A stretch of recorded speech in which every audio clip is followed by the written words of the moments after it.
주사 맨날 맞고 뭐 마취하고 채취하고 이런 게 준비물을 이제 만들어내는 과정이라고 보시면 됩니다. 또 이 시점에서 이제 또 궁금해하실 거가 하나 있죠. 그럼 남편분은 언제 오냐? 남편분은 사실 바쁘시면은 난자가 이렇게 있고 주사바늘이 어디선가 등장을 해서 난자를 콱 찌르는 엄마 몸 밖은 되게 사막같이 척박한 현상입니다. 나는 그러면은 바로 이식을 할 수 있을까? 어떤 사람들은 동결 이식 한다고 하던데 우리 애가 배아가 너무 안 좋나? 이식을 확인하러 오시는 과정이 이제 아주 기쁜 과정이 되겠죠.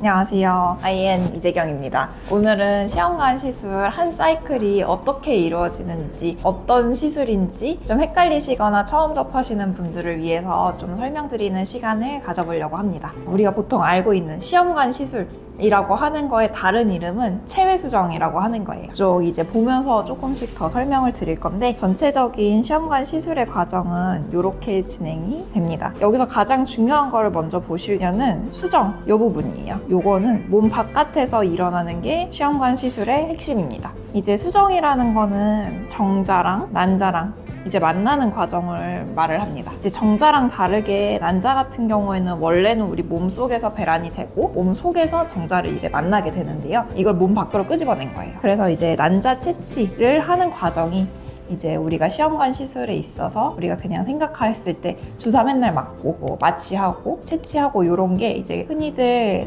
상상하시는 시험관의 이미지인데 그게 사실은 체외 수정을 위한 준비물을 이제 만들어내는 과정이라고 보시면 됩니다. 자연 주기에서는 이제 배란이 한 달에 하나씩 이루어지게 돼요. 근데 이제 하나를 뽑기 위해서 이 모든 마취랑 주사로 찔러서 뽑아내는 거를 하기에는 너무 비효율적이다 보니까는 이제 한 달에 이제 경쟁을 통해서 원래 없어져야 되는 다른 난자들까지 함께 키워내서 이제 뽑아내려고 하는 과정이 과배란 유도라고 하는 과정입니다. 그래가지고 이제 난자 채취 전에 우리가 좀 중요한 과배란 유도라는 과정이 함께 이루어지게 돼요. 그래서 과배란 유도를 조금 더 설명을 드리자면은 우리가 보통 한 사이클이라고 봤을 때 생리 중에 보통 생리 3일차에 오셔가지고 이제 초음파를 보게 되고 그때 당시에 이제 상태를 바탕으로 우리가 처음 시작하는 주사의 용량이 결정이 되게 돼요. 그래서 이때 와가지고 초음파를 본 뒤에 주사를 3일에서 4일 정도 투약을 한 이후에 이제 사람마다 같은 약이라고 할지라도 반응이 모두 다 다르시기 때문에 그 약에 어떻게 반응을 하시는지 보기 위해서 요 이후에 한번 또 와서 초음파를 보게 됩니다. 그래서 요때 봐서 초음파 이제 상에서 난포, 난자 주머니가 잘 크고 있는지 개수는 괜찮은지를 확인을 하게 되고요. 그거를 바탕으로 주사가 이제 그대로 가는 경우도 있고요. 주사가 추가가 되는 경우도 있어요. 아니면 주사의 용량을 바꾼다든지 종류를 바꾼다든지 하는 그런 이제 맞춤형 진료가 이루어지게 되고요. 그런 식으로 또 3일에서 4일 정도 주사를 맞다가 초음파를 보러 병원에 옵니다. 그래서 이때 또 초음파를 보게 되는데 이제 난소에 이제 크고 있는 난자 주머니들이 어느 정도 크기가 되어야 우리가 난자 채취를 했을 때 얘가 성숙 난자로 뽑히겠구나 아니면은 그냥 이제 미성숙한 난자로 뽑혀서 수정이 안 되겠구나 이런 거를 초음파를 바탕으로 알 수 있게 돼요. 그래서 이때 봤을 때 이제 난자가 꺼내질 이제 채취가 될 준비가 다 됐다라고 하면은 요 초음파 본 날로부터 이틀에서 3일 뒤쯤으로 난자 채취 일자가 결정이 됩니다. 물론 사람들마다 다 다르기 때문에 이때 초음파를 봤는데 좀 덜 컸다 싶으면은 또 2, 3일 더 주사를 맞다가 또 초음파를 보러 와서 또 그때 확인을 한 다음에 2, 3일 정도 뒤로 난자 채취 날짜가 잡히게 돼요. 그래서 전반적으로 봤을 때 이제 주사를 그럼 며칠이나 맞냐 여쭤보신다면 보통 저는 열흘에서 14일 정도 기간 동안 주사를 맞게 되고 병원에 내원하는 횟수는 하나, 둘, 셋, 넷 아니면은 5, 총 4, 5번 정도 병원에 내원을 하셔서 이제 초음파 보고 약을 조절을 하고 이런 단계를 거치게 돼요. 또 이 시점에서 이제 또 궁금해 하실 거가 하나 있죠. 그럼 남편들은 언제 오냐를 제일 많이 궁금해 하시는데 사실 주사 이제 처방이 나가고 초음파를 보고 하는 과정에서는 아내분이 필요하게 되고 남편분은 사실 바쁘시면은 잘 안 오셔도 상관은 없습니다. 하지만 꼭 오셔야 되는 날짜는 이제 난자 채취를 하는 당일에는 꼭 같이 오셔야 돼요. 그 이유는 난자를 채취를 하고 수정이 이루어지는 과정이 그 당일에 일어나게 돼요. 그래서 난자는 이제 아내분한테서 이제 채취를 하게 되고 남편분도 정액 채취를 당일에 해주셔야 저희가 수정이 이루어질 수 있기 때문에 요 난자 채취하는 날에는 꼭 같이 오셔야 시험관 수정이 일어날 수 있다. 여기까지 궁금한 거 혹시 있으세요? 그럼 그 두 개는 당일에 인공 수정으로 같이 네, 맞아요. 이제 받아주신 정자랑 이제 난자랑 보면서 수정을 시키는 방법은 이제 두 가지가 있어요. 이제 아주 옛날부터 했었던 방법은 진짜 우리가 알고 있는 페트리 접시에 난자를 이렇게 올려놓고 이제 정자들을 쫙 뿌려줘요. 그러면은 이제 정자가 알아서 가가지고 이제 수정을 시키는, 이게 이제 전통적인 방법의 인비트로 퍼틸라이제이션 IVF 시험관 수정이라고 하는 과정이고요. 우리가 이제 또 시험관 하면은 이제 또 하나 그려지는 이미지가 이렇게 난자가 이렇게 있고 주사 바늘이 어디선가 등장을 해서 난자를 콱 찌르는 그 방법이 이제 또 두 번째 수정할 수 있는 방법인데, 그거는 저희가 영어로는 익시, 한국말로는 이제 세포질내 정자 주입술이라고 하는 좀 어려운 말이기는 한데 하나씩 뜯어보면은 난자가 이렇게 있어요. 난자에는 핵이 있고요. 핵을 제외한 나머지 부분을 세포질이라고 해요. 세포질이라는 거는 결국에 난자에 있는 부위에 안쪽에 정자를 주입을 한다. 그렇기 때문에 이렇게 난자가 있고 바늘이 이렇게 와가지고 뭔가 안쪽으로 들어가는 그런 이제 영상이 떠오르시는 게 이 세포질 내 정자 주입술이라고 하는 방법이라고 생각하시면 돼요. 그러면은 이제 어떤 환자는 이걸 하고 어떤 환자는 저거를 하겠느냐 궁금하실 수 있는데, 그것은 이전에 시험관 했을 때 수정이 얼마나 잘 됐는지 혹은 남편분의 정자 상태가 어떤지에 따라서 둘 중에 어떤 걸로 할지 결정이 돼요. 보통 뭐 첫 사이클이고 그리고 남편분의 정자에서 정자 모양이 괜찮다라고 하는 경우에는 일반적으로는 그냥 일반적인 시험관 수정이 이루어지게 되고요. 만약에 지난 사이클에서 지난 주기에서 수정을 시켜봤는데 잘 수정이 안 됐다라고 하면은 수정률 자체를 이제 확 올려줄 수 있는 괜찮은 정자를 선별을 해가지고 난자랑 맞춤형으로 만나게 해주는 세포질 내 정자 주입술을 한다든지, 아니면 첫 사이클이라고 하더라도 정자 모양 이제 검사를 했는데 1% 정상 정자 1% 이런 식으로 정상 정자의 비율이 아주 낮은 분들은 우리가 괜찮은 정자들을 찾아가지고 바로 이제 찔러 넣어주는 이제 익시 방법을 선택하는 경우도 있습니다.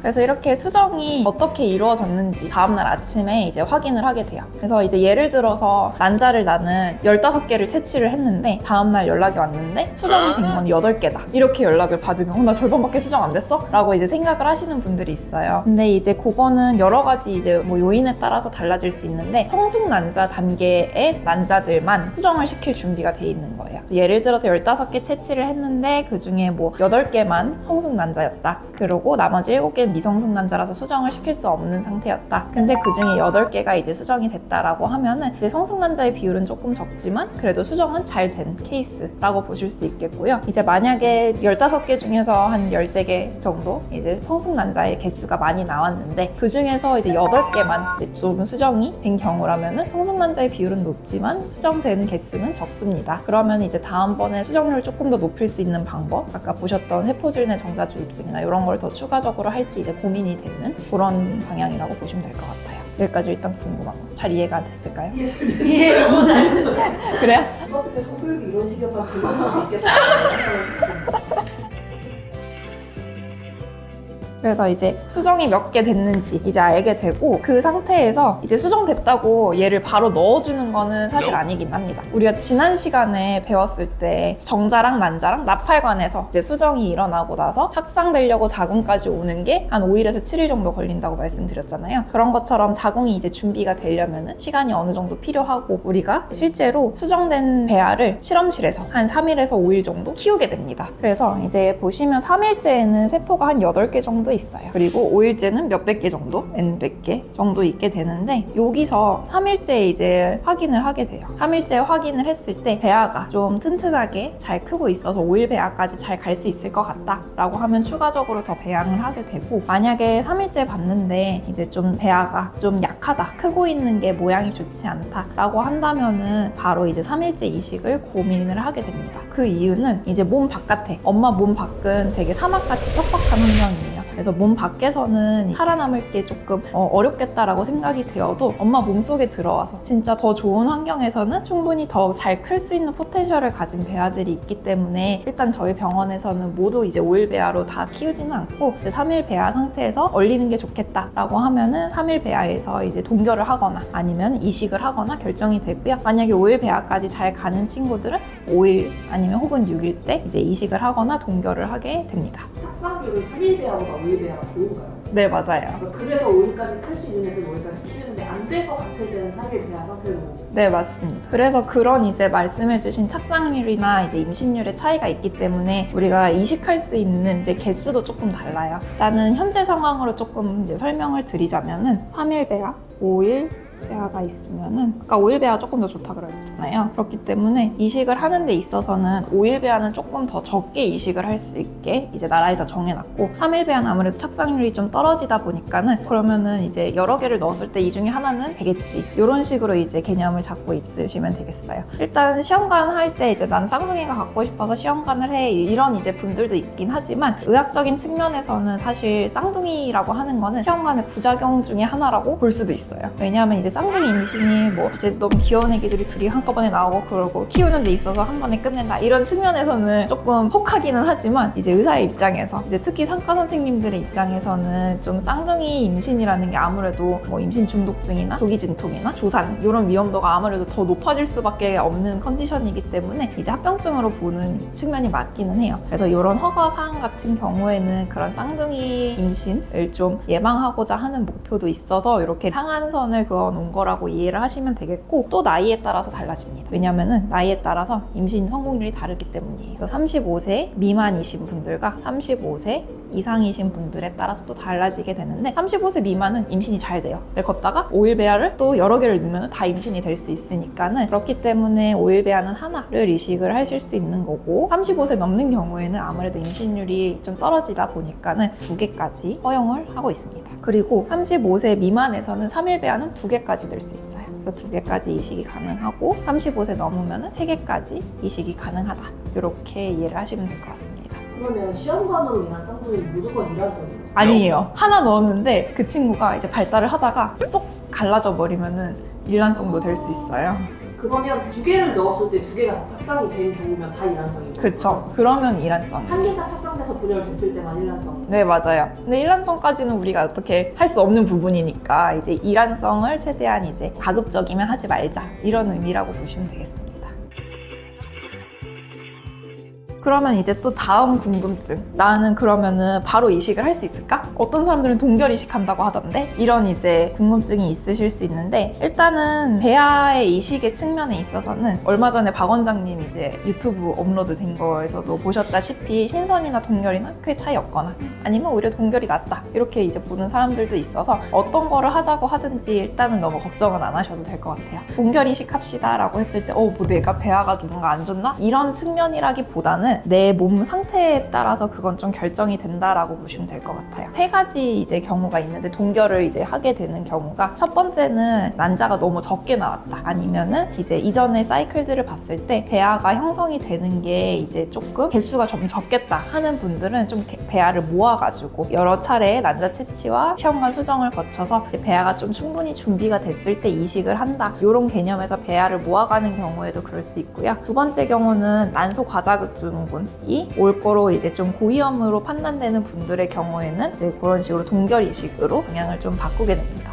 난소 과자극 증후군은 1형과 2형이 있어요. 1형은 이제 난자 채취를 하고 나서 얼마 안 돼서 생기는 난소 과자극 증후군의 상태를 의미를 하고요. 2형은 이제 임신되고 나서 오게 되는 난소 과자극 증후군을 이야기를 하는데 2형이 훨씬 심해요. 그래가지고 이제 난소 과자극 증후군이 올 것 같은데 임신이 돼버리면은 이게 너무 걷잡을 수 없이 중증으로 가실 수가 있기 때문에 그런 경우라면은 전부 다 이제 배아를 얼려놓고 좀 그런 복수 차고 숨 차고 이제 이런 상태가 지나가고 나서 안정된 상태에서 임신을 하는 게 훨씬 안전하기 때문에 그런 경우에는 무조건 얼리자라고 이제 말씀을 드린다고 보시면 되겠어요. 그리고 세 번째는 이게 아무래도 난자가 꽤 여러 개가 자라게 되고 이제 호르몬도 그만큼 이제 좀 활성 상태로 막 확 올라갔다가 그런 상태가 지속이 되는 과정이다 보니까 자궁이 정신을 못 차릴 때가 있어요. 막 호르몬이 막 널뛰기를 하네? 아싸 나도 신난다. 나도 이제 착상 준비를 좀 해볼까? 했는데 우리는 실제로는 아직 난자 채취도 안 한 거지. 그래서 이제 우리가 난자 채취를 하고 배아를 키워놨는데 자궁 입장에서 혼자서 이번 달도 임신이 아니 아닌가 봐 이러면서 생리 준비나 해야겠다 이러고 있을 때 배아를 넣으면은 당연히 결과가 별로 좋지 않겠죠. 그렇기 때문에 이제 난소랑 자궁이랑 좀 따로 놀 때 그런 경우라면 이제 이식을 하지 않게 돼요.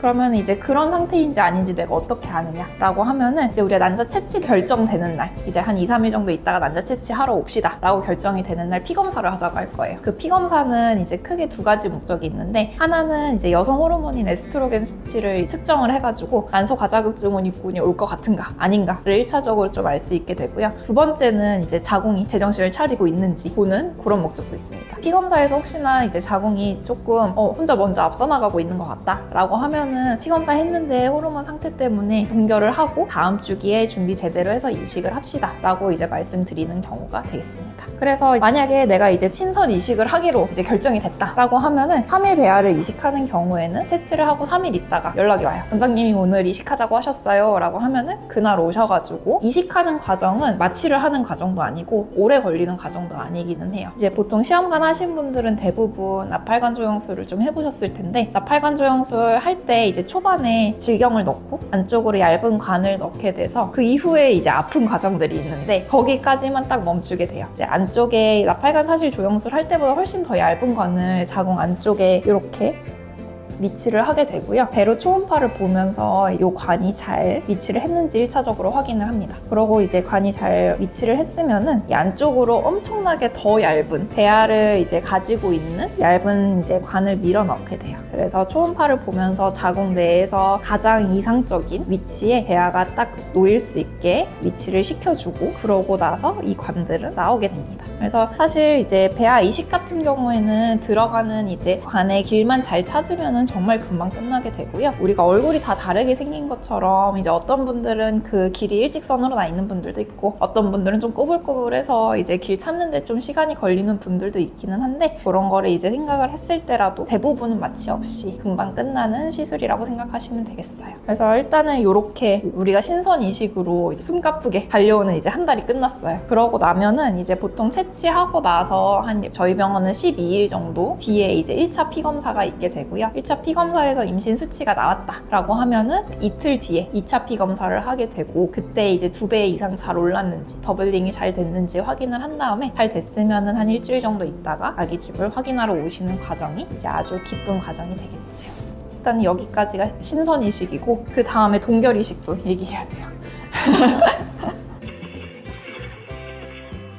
신선 이식 먼저 한번 싹 정리를 할게요. 신선 이식 3일째 와가지고 초음파를 봅니다. 그러고 한 열흘에서 14일 정도 주사를 맞다가 뭐 13일째에서 뭐 15일째쯤 이제 난자 채취라는 과정을 하게 돼요. 그 다음에 이제 뭐 3일 뒤인 뭐 한 16일째에서 18일째 요때 3일 배아를 이식을 하거나 혹은 5일 뒤 8일째에서 20일째 5일 배아를 이식을 하게 되고요. 그러고 나서 이제 이 이식에 대한 결과를 보러 오시는 게 한 2주 정도 있다가니까는 27일째에서 29일째쯤 1차 피검을 한다라고 이제 이렇게 일정을 가져가시면 되는 거고 이제 만약에 난자 채취할 때 동결하기로 했다라고 하면은 난자 채취를 하게 되고 동결이 어떻게 됐는지 난자 채취하고 나서 배 안에 뭐 피가 많이 고이진 않았는지 복수가 많이 차진 않았는지 보러 난자 채취하고 나서 일주일 있다가 오시게 됩니다. 그렇게 하고 나서는 이제 보통 난자 채취를 하고 이식을 하지 않고 바로 동결로 넘어가는 경우에는 내가 예상했던 것보다 생리가 좀 앞당겨서 와요. 그래서 보통 채취하고 나서 7일에서 10일 정도 있다가 이제 생리가 시작을 하게 됩니다. 저희가 생리 시작하면은 병원에 연락 주세요. 동결 이식 준비하겠습니다. 아니면 다음 이제 주기 진행하겠습니다. 라고 하게 되거든요. 그래서 이제 만약에 그 다음 주기에 동결 이식 주기를 한다. 라고 하면은 요거는 배란 이제 초음파 보는 거랑 거의 비슷하다고 생각하시면 돼요. 이제 환자분들에 따라서 그냥 자연주기로 가시는 분들도 있고 인공주기로 가시는 분들도 있어요. 근데 일단은 조금 더 기본적인 자연주기를 기준으로 말씀을 드리자면요. 자연주기는 3일째 또 병원에 옵니다. 그래서 마찬가지로 3일째 초음파를 보게 되고요. 필요에 따라서 이제 여성 호르몬 에스트로겐 수치를 확인을 한 다음에 이 주기를 이제 진행을 하게 돼요. 이때 이제 갈 수 있는 방법이 인공주기 뭐 자연주기 포함해서 총 3개 정도 되는데 첫 번째는 완전 자연이에요. 요거는 이제 좀 비교적 생리가 규칙적이신 분들 같은 경우에는 그냥 뭐 3일째 생리 중일 때 초음파 한번 보고 한 13일에서 뭐 14일째 와가지고 초음파를 본 다음에 이제 요때 배란이 다 준비가 됐다라고 하면은 그 뒤에 배란된 날짜를 기준을 해서 그때를 기준으로 만약에 내가 3일 배하다라고 하면은 1, 2, 3일째에 이식을 하게 되고요. 5일 배하다라고 하면 1, 2, 3, 4, 5일째 이식을 하게 돼요. 이제 이렇게 하는 이유는 내 자궁을 착각하게 하려고 하는 거라고 보시면 돼요. 배아가 밖에서 들어오긴 했는데 내 자궁의 상태는 뭐 3일째 되는 배아가 나한테 왔구나. 그 사이에 나는 어차피 준비를 해놨으니까는 지금 이식을 하면 착상을 시켜주지. 이런 느낌이라고 보시면 돼요. 그래서 그런 식으로 이제 완전하게 자연주기로 보는 것도 있고요. 두 번째는 배란 유도를 해주는 자연주기가 있습니다. 요거는 이제 3일째 와가지고 초음파를 보고 이제 배란 유도제를 먹어요. 배란 유도제를 하루에 2알씩 이제 5일 먹는 이제 그런 약을 먹으면서 배란 유도를 해주고 마찬가지로 이제 배란 될 것 같은 시점에 와서 초음파를 본 다음에 준비가 다 됐다라고 하면은 그 배란이 됐을 시점으로부터 마찬가지로 날짜를 계산을 해서 이제 이식 날짜를 잡는 거라고 생각을 하시면 되겠어요. 그래서 이제 얼추 이런 경우라고 하면은 이제 배아 이식이 배란이 되는 게 준비가 된 시점을 한 15일째에서 16일째로 잡게 되고 3일 배아 같은 경우에는 18일에서 19일째 이식을 한다고 보시면 되겠고 이제 5일 배아 같은 경우에는 여기 2를 더해서 20일에서 21일째 이식을 한다라고 대충 감을 잡으시면 돼요. 그래서 이제 동결 이식은 대략 내가 2주에서 3주 있다가 생리하고 나서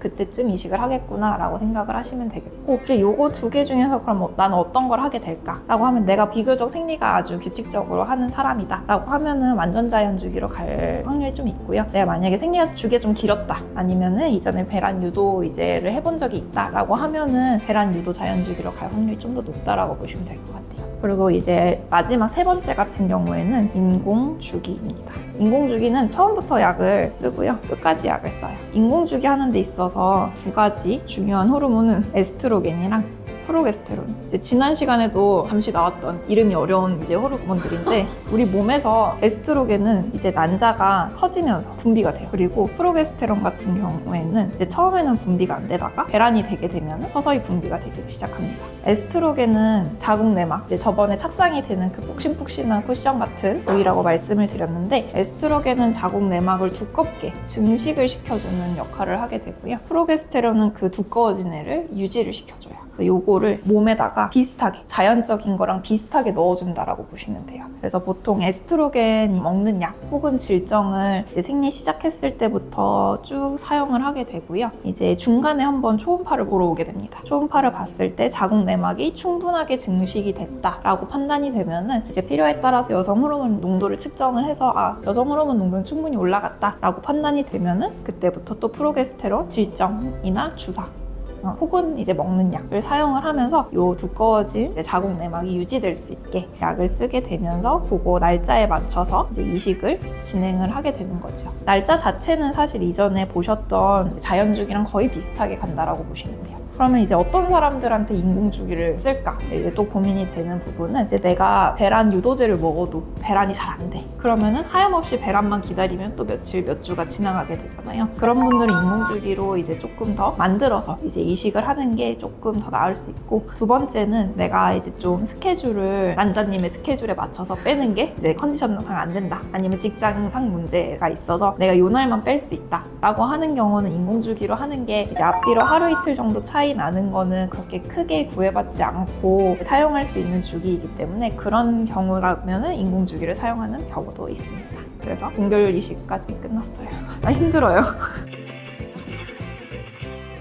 3일 배아가 5일 배아가 확률이 높다고 했잖아요. 네. 근데 그러면 5일 이상으로 키우면 더 좋아지는 거 아니에요? 그러진 않아요. 네. 5일까지. 네. 왜냐면은 이제 5일 배아 상태 정도가 되면은 이제 우리가 감자 배아, 눈사람 배아 이제 이런 게 있잖아요. 원래 이제 배아가 그런 식으로 막 수백 개의 세포가 있다가 착상을 준비를 하려고 얘가 알을 깨고 나오거든요. 그게 이렇게 있고 알을 깨고 나오는 게 한 중간 정도 일어났을 때 이때가 눈사람 닮았다 그래서 눈사람 배아고요. 완전히 다 나온 게 감자 배아. 있고 하면은 이제 이 두 상태가 일어나는 게 5일에서 7일째예요. 그렇기 때문에 더 키운다라고 하면은 가공이 이제 준비된 게 이제 없어지기 시작하는 시기라고 보시면 되거든요. 그래서 이제 더 키운다, 뭐 8일, 9일 키운다라고 했을 때 사실 몸 밖에서 못 버틸 가능성도 있긴 하지만 자궁이 이제 나는 이번 달은 착상이 안 됐나 봐 하고 이제 또 넘어가게 되는 이제 그런 시점이기 때문에 5일째 혹은 6일째가 가장 이상적으로 이식이 될 수 있는 상태라고 보시면 될 것 같아요. 3일 배아가 실험실 같은 환경에서는 못 버틸 것 같을 때 이식을 하거나 이럴 수 있다고 했잖아요. 네. 근데 그렇게 따지면 시험관의 가장 큰 그거는 대신 수정을 해주는 거예요. 네, 맞아요. 수정된 배아에게 더 안정적인 환경은 자궁인 거니까. 그쵸. 수정을 밖에서 해주지만 착상은 자궁 몫이다 하고 이런 느낌인 것 같아요. 네, 맞아요. 그래서 오늘은 이제 시험관 한 달 아니면 뭐 2달이 될 수도 있지만 시험관 한 사이클이 어떻게 이제 이루어지는지 과배란 유도에서부터 이식까지 이제 하게 되었는데요. 다음 시간에는 내가 이식까지 잘 했는데 임신이 왜 안 됐을까? 를 보는 이제 그런 시간을 갖도록 하겠습니다. 배아 등급에 대한 얘기도 나올 거고요. 가공 문제나 아니면 뭐 반복 착상 실패 관련된 이야기도 나올 예정이니까는 다음 시간도 기대해 주시면 감사하겠습니다. 안녕.